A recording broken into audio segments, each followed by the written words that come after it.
Thank you, Anish, for such a generous introduction. And sorry for the late bio. I am really not good at like writing this stuff.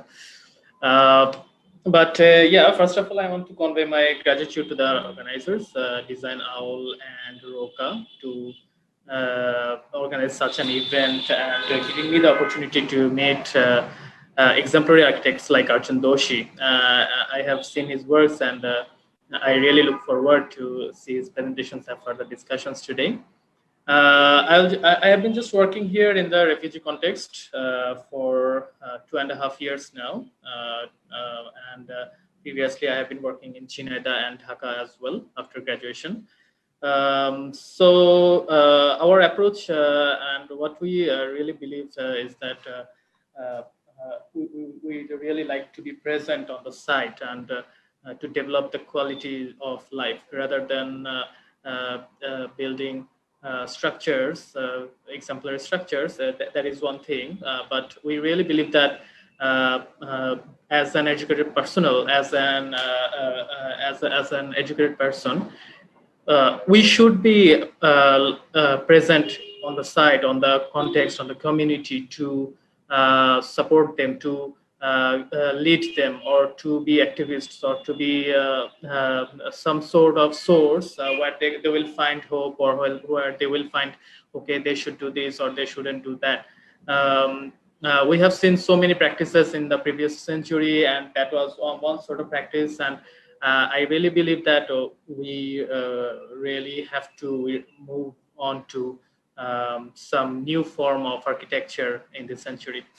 So I'll just directly go to my presentation and share a video. I'll start with the video. Just let me know if anyone finds it trouble to watch the video. I'll just paste a link as well in the chat box, so that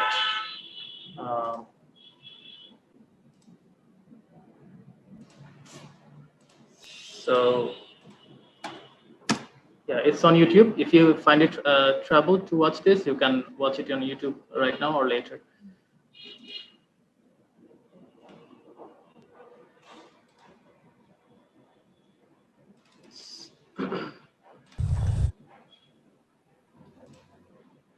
So it is basically a walkthrough in the camp. We have been working for more than 2 years, and we have seen the camp from many perspectives, and it has changed a lot since we started working here. Like there were emergency phases in the refugee camp, and there are like development phase, and now it is more like a repatriation phase going on. So that affected a lot of our works here.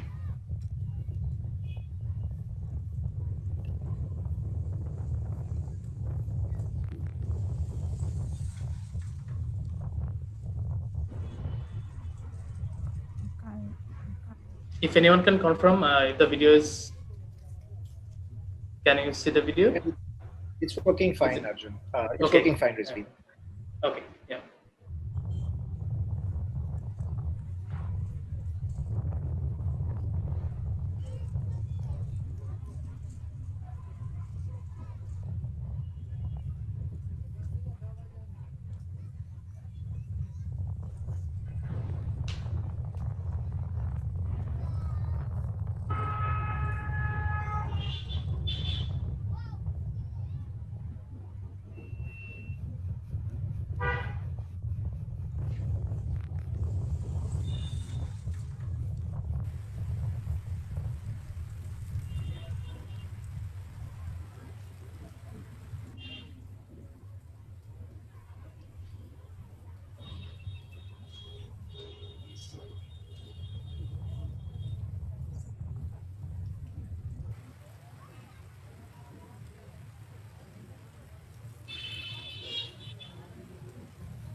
So it is basically a massive camp, consists of 30 individual camps in Ukia and Teknaperia, uh, almost hosting more than 1 million people right now.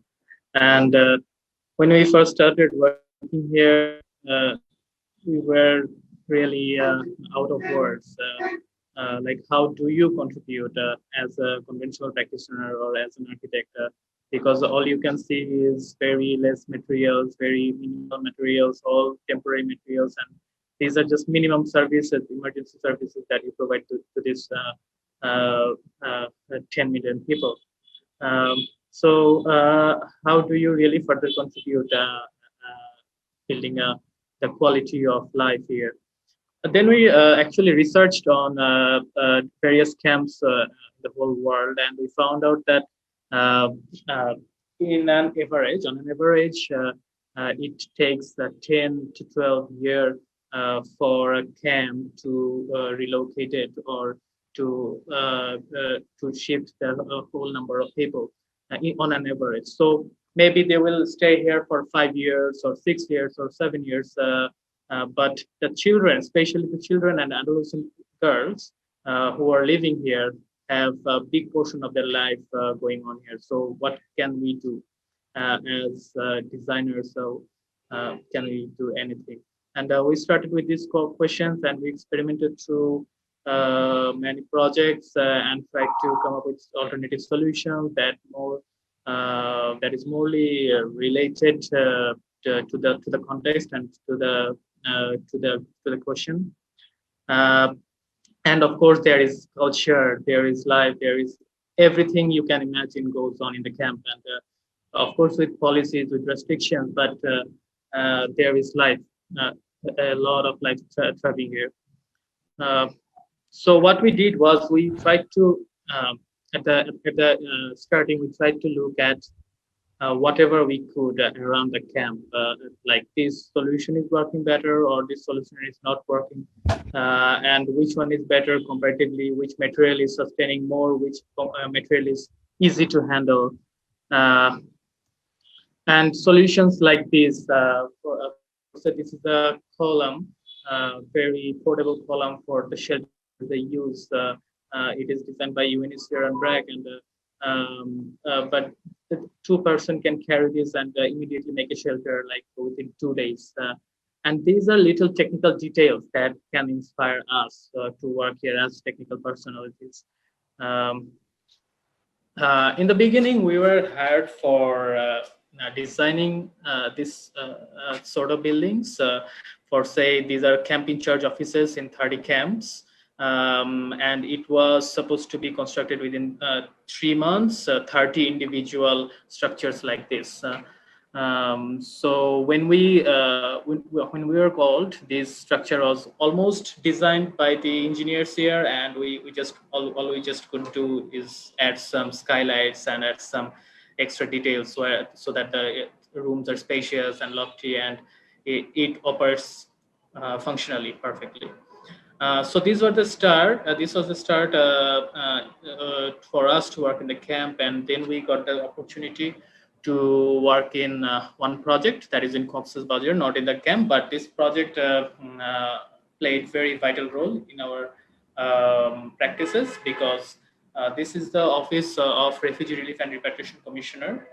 The left one was the existing one, and they had to extend one floor to facilitate all the meetings they do with UN and other organizations.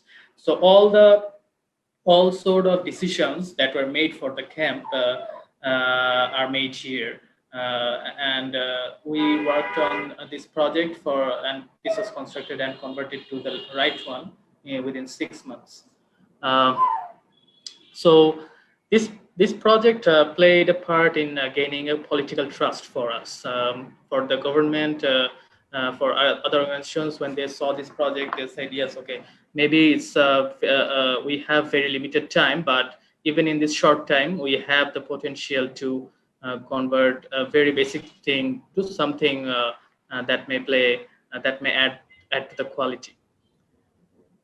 So simultaneously, we practiced on different individual buildings in the camp, and we had to spend our extra time, extra efforts to understand the context, basically the context, because firstly we did a lot of mistakes. Of course, that really maybe from far we thought yes, maybe this is the solution that will work here, but that didn't, and we went through multiple failures as well. Um, this is one project that we did for the host community in the first, with very soft materials, very natural materials. When we started kind of understanding the context and really what's going on here, really what will work here, really what is the policy. For say, if you just put RCC columns here in the structure, maybe the forest department will sue you, and this construction won't happen. So we had to understand a lot of things, a lot of agencies, a lot of policymakers, and as well as we had to choose our scheme very wisely or very selectively. So this was the first experiment where we could really engage community members as well. We tried to share our stories, and we tried to listen to them and what are the stories from their side. And we just shared very basic plans to them, like if we make a house, how do we want to see, and what are the materials could be, what are the floor finishes will be, and what are the panels should look like. So we came up with various colors they suggested, and various colors we researched that is not very harmful for the biodiversity around, and that will create a vibrant space inside as well. So this is a safe space for women and girls for UNICEF, the first one we designed. It's in a host community in Shamlapur. And the locals got very fond of the space as well, and they immediately started using it. Later we started working in the camp, we started implementing in the camp directly. So this is a camp for extension in Nokia, and you can see all these row shelters. The hill is like cut flat. And this was all green forest, and this was all hilly, not a flat land, but these were almost demolished, and these row houses were there. In the right, you can see all the organic approaches, all the organic shelters. But the more the phase was going to a development phase, the left sort of scenarios were starting to happen, and we had to had a courage to put and U-shaped buildings in a sort of housing area. This is a women-friendly space as well that serves the community of the community women, so female members of the block. And we used all sort of nature materials and betel nut trees and nipa palms for designing this structure. Uh, this uh, this structure was the first success for us to be able to communicate with the organizations about the nature materials and the use of it, how we can make interesting spaces, how we can make interesting use of these natural materials as well. Then we went for another project. This is another safe space for women and girls in Camp 25. Um, uh, that is in Teknaf. And the interesting part of this landscape is that you can see the hills of the Teknaf area in the background, and often you see elephants coming down from here. So we had to had considerations while designing this construction, this structure, like you really cannot use the regular colors they use in the camps for the pink and vibrant blue, or any color that attracts elephants and draws them in this sort of structure, because these are very temporary structures, and often these elephants have conflicts with the locals as well. So they often come to the kitchens and try to destroy the toilets and temporary structures. So that sort of thing happens. So we had to have this special consideration.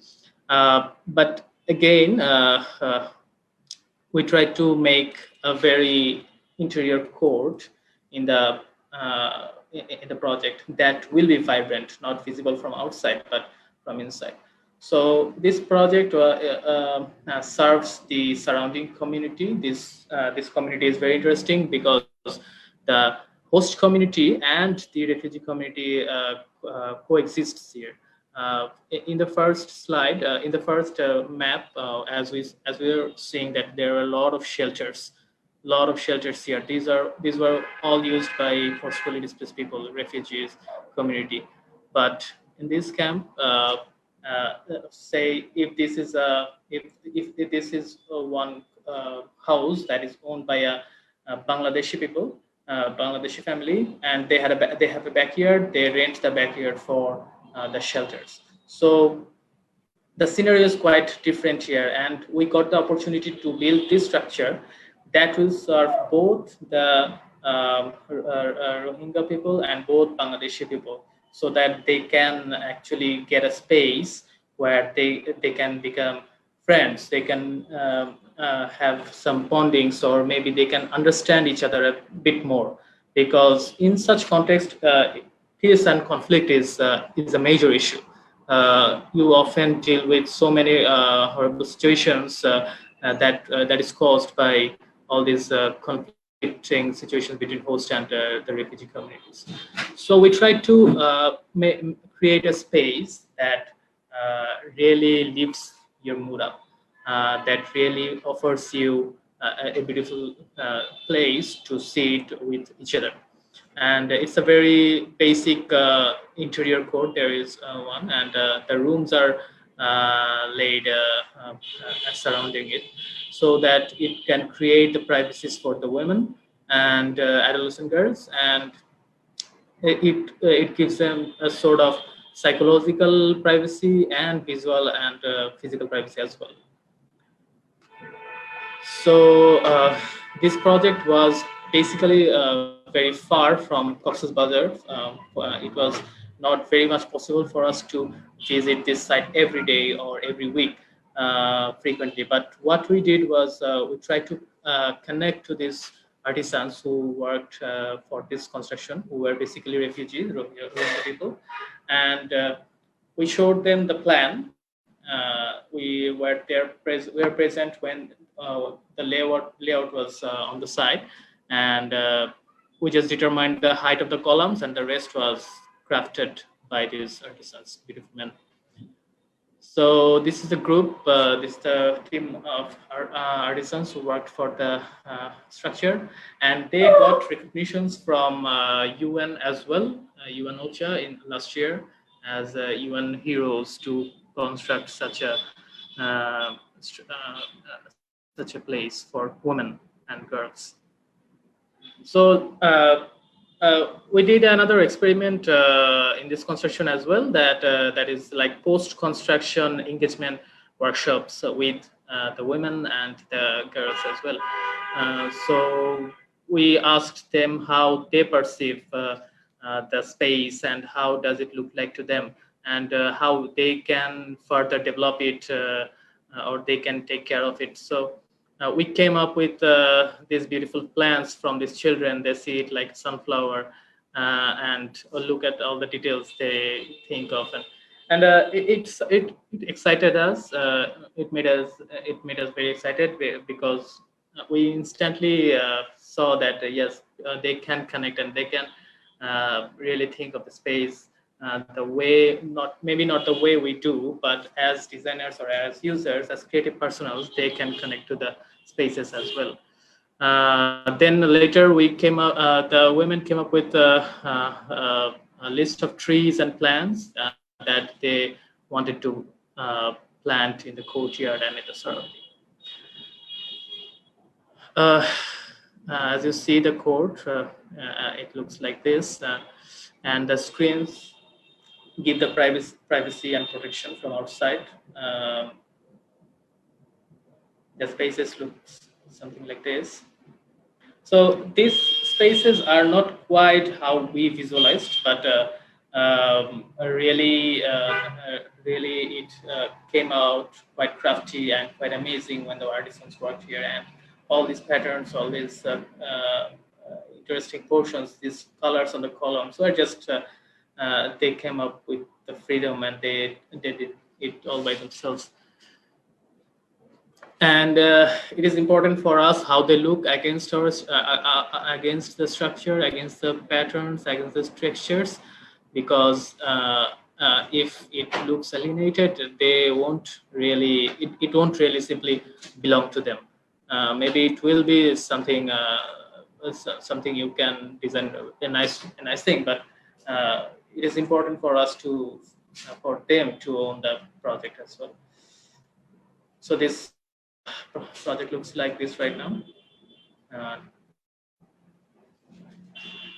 it is being used during the COVID situation for various awareness sessions and health facilities, very minimum health facilities, and they create masks as well for the community.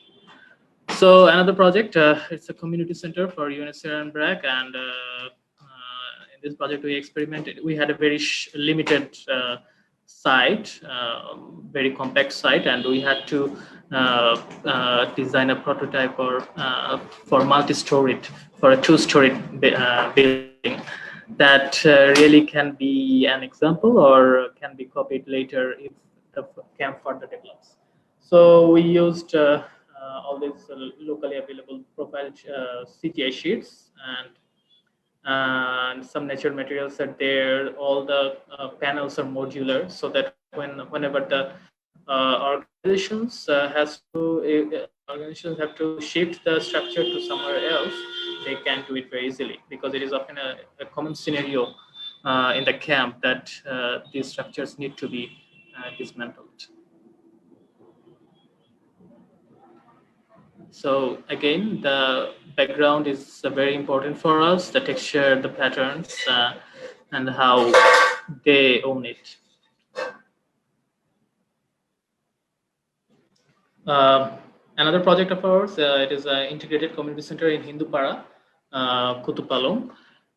So this is the one single camp among the whole all the 30 camps that hosts the minority groups here in the Hindus.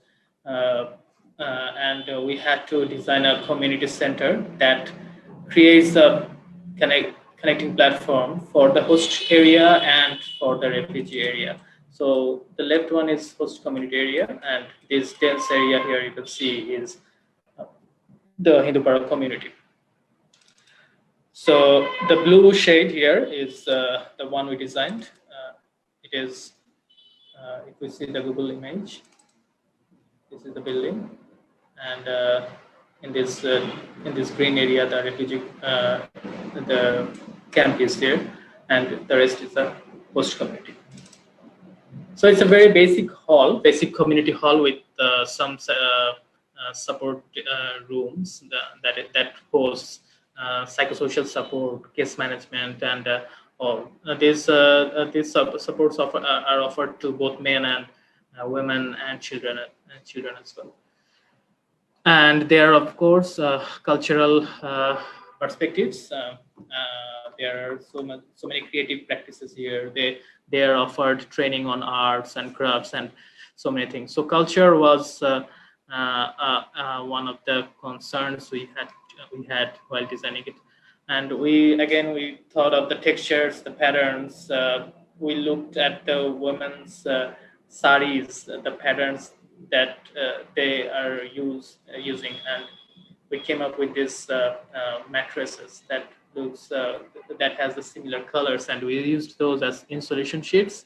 And instead of using CGI sheet modular panels, we used very natural panels here as well, with muli bamboos, so that they can grow the partitions themselves. Maybe they will have to make the very minimum angle frame first, and they can use these mulli bamboos to make the partitions. The diagram is very basic. It has a base that has no rod, no reinforcement. It can be dismantled very easily. The skeleton and the skin and the modular skin. So the panels were designed in such a way that one single person can like assemble it or shift and move it very easily. And it came out quite like the sketch in the site, and that made us very happy and excited as well.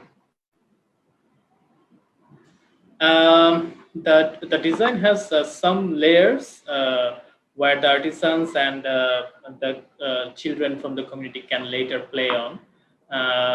For this, for example, the veranda has a pattern that was 70% designed by the community and 30% designed by us. When we started, they were quite not sure what's going on, but we started putting the broken tiles here and instantly got engaged and created the beautiful paintings and the patterns. So it looks like something like this. And children often finds different elephants, bows, and different objects on the floor. And yeah, and the space instantly become more engaged, more vibrant.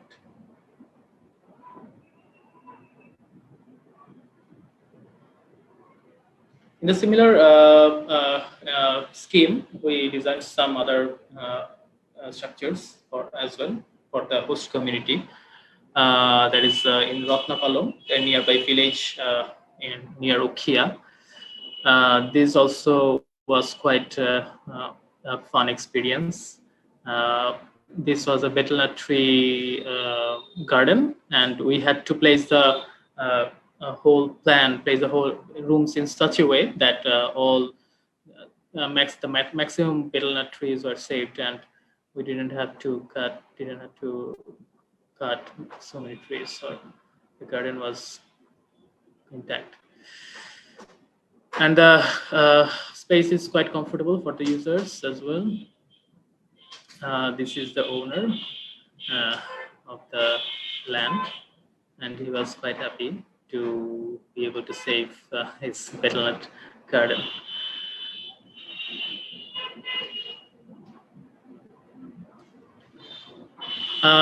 So later we thought of uh, our further practice, like can we design studios with artisans in the camp or in the host communities that will actually uh,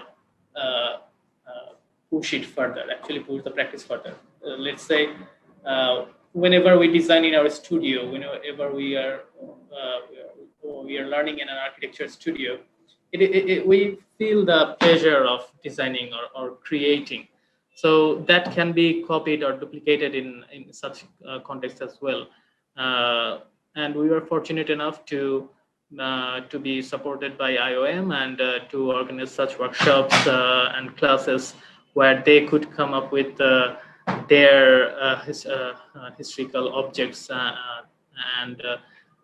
and think of many things that doesn't have any limit. The way we work in an studio, they got the chance to work here as well. So we do paintings with artisans, with children, and elderly people often teach the younger generation how their things used to look like and how they can paint better. And adolescent girls come up with like stories uh, where they make very different characters and tell their stories the way they want to. Women, they come up with plans so where they can stitch and where they can create beautiful scenarios on clothes and weaving patterns. And yeah, they make small miniature of the landmarks they used to have in Myanmar that reminds them of their culture and their heritage that they want to preserve as well. And we have been able to do some fun workshops as well where the products were very interesting outcomes. This is a product that they wanted uh, to create. It's called Forfori. It's something when you rotate it, it creates sound, and it instantly becomes a storyteller object to the children. Um, and another workshop we did with the master artisans, we asked them to think of a partition where such partition that no one has ever seen, and would two artisans come up with these models. Uh, they say this can be a window, and when you open it, it can be turned into a table. And this idea was very genuine, very much. We didn't have any clue that they can come up with such ideas and interesting projects, and but this happened, and we got excited instantly. So these whole workshops are leading to a project. It is called Rohingya Cultural Memory Center that is yet to be built, and we're working on it. So it's basically a hall where all of these cultural objects will be preserved, practiced, and passed to the next generation. Because if we consider the psychology and mental health of this context, the children, the adolescent boys and girls are often the victim here. They do not know where did they come from, and they really do not know what is a good practice for them and what is the bad practices. So the idea of the space is to engage the elderly people to come up with all the best cultural practices and to share this to the new generation. We are dreaming of something like this. Hopefully, it will be starting soon.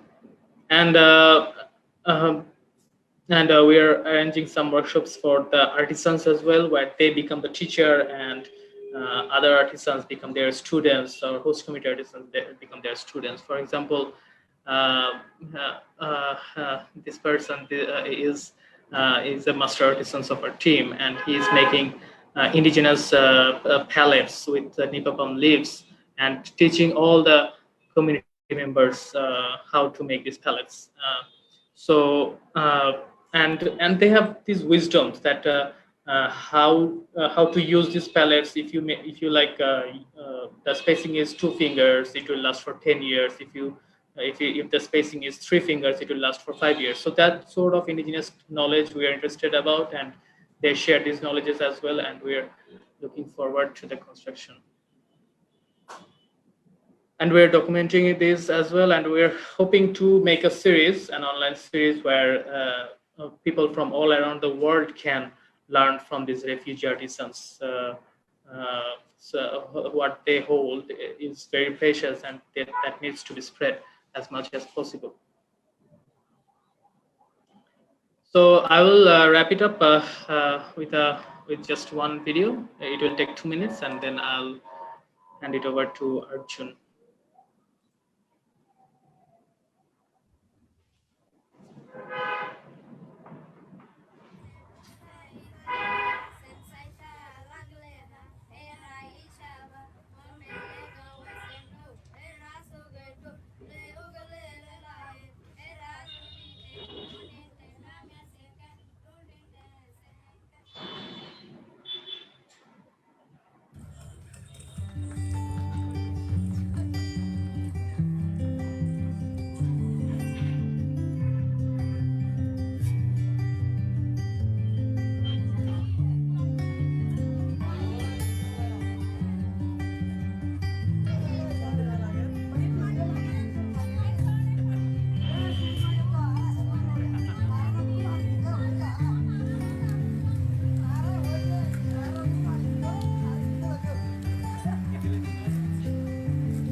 So, as Katia Hashimi said, refugees didn't just escape a place, they had to escape a thousand memories until they would put enough time and distance between them and their misery to wake to a better day. And we are trying our best to work with these memories and make it a better day for them as well.